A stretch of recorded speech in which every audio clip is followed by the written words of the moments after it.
We've all been there, right? You're shivering, you're aching, you feel like you're on fire, and all you want is for it to just stop.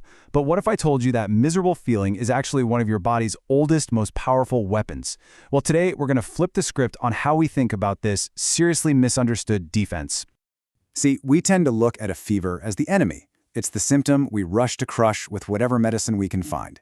But the truth is, it's a finely tuned, highly strategic defense mechanism. So let's peel back the layers and see what's really going on. And this is the core question, isn't it? Our gut instinct is to find comfort, to stop the pain.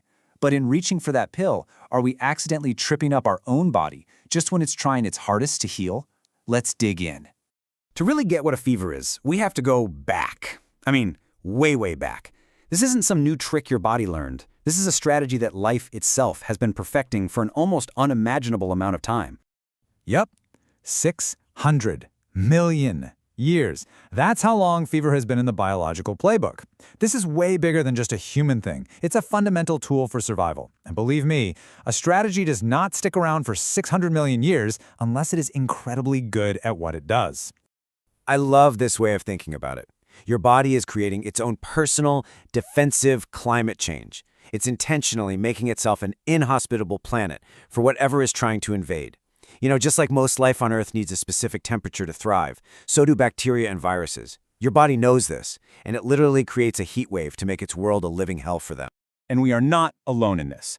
This tactic is pretty much universal.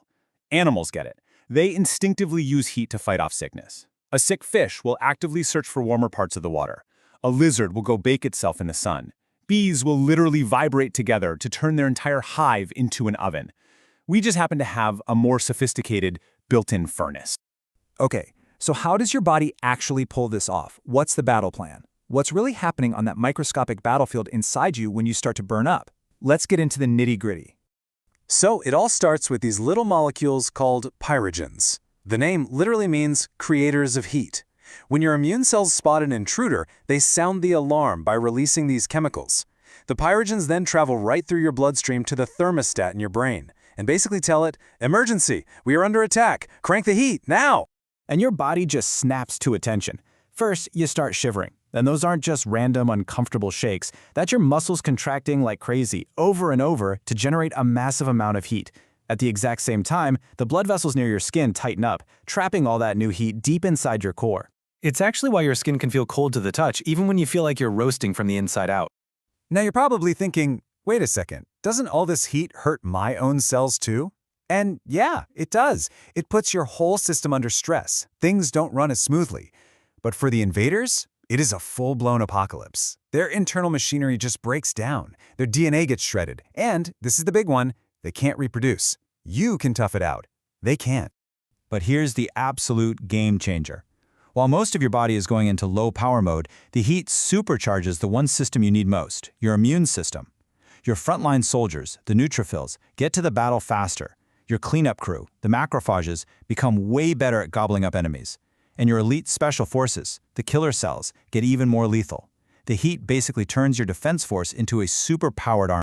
And that's not all. The fever helps your immune cells wage economic warfare too. They start hoarding essential resources like iron and glucose that the invaders desperately need to survive and multiply. So not only are the bad guys getting cooked, they're also being starved out. Okay, this next part is where the strategy gets really, really clever. I mean, you'd think that after 600 million years, pathogens would have just figured it out, right? They'd have evolved to handle the heat. But nope. Fever has this brilliant, built-in feature that actually outsmarts evolution. So here's the trap. When one of your own cells gets infected and starts to overheat, it panics. It starts producing these things called heat shock proteins to try and save itself. But your killer cells have been trained to see a bunch of those proteins as a giant red flag, a distress signal that screams, "I'm compromised." So the infected cell's very attempt to survive is what paints a giant target on its back for destruction. How smart is that? Which brings us right back to that huge evolutionary question. Okay, even with the heat shock protein trap, what if a pathogen does survive? Why doesn't it just pass on its heat-resistant genes and create some kind of unstoppable superbug? It's because fever creates this perfect catch-22. So picture a bacteria that somehow survives your 40-degree fever. Great for that one bacteria, right? But now it's a heat lover. It's adapted to a super hot environment. For it to spread, it has to jump to a new host. But a normal, healthy person running at 37 degrees Celsius is now an Arctic wasteland to it. It can't thrive. By adapting to survive in you, it makes itself worse at infecting anyone else. It's an evolutionary checkmate that has been working for millions of years. So, after all of that, we land back at the very practical, very personal question. We get it. Fever is a powerful weapon, but it feels awful. So when should we just let it do its thing, and when is it okay to step in?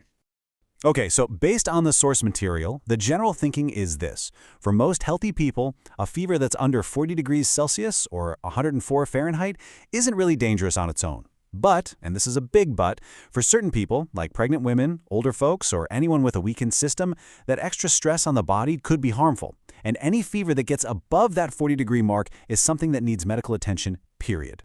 And I really have to say this as clearly as possible. This is not medical advice. We're just exploring the biology behind fever.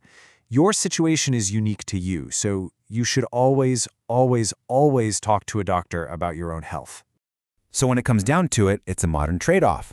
If you can stand it, letting a moderate fever run its course means you're letting your immune system use its best weapon, and you might even get better a bit faster.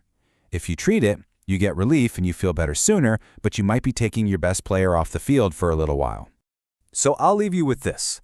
The next time you feel that heat rising, that familiar misery creeping in, will you still see it as just an enemy to be defeated? Or will you maybe see it for what it really is? Your body waging an ancient, brilliant war on your behalf, a powerful ally turning up the heat on your foes.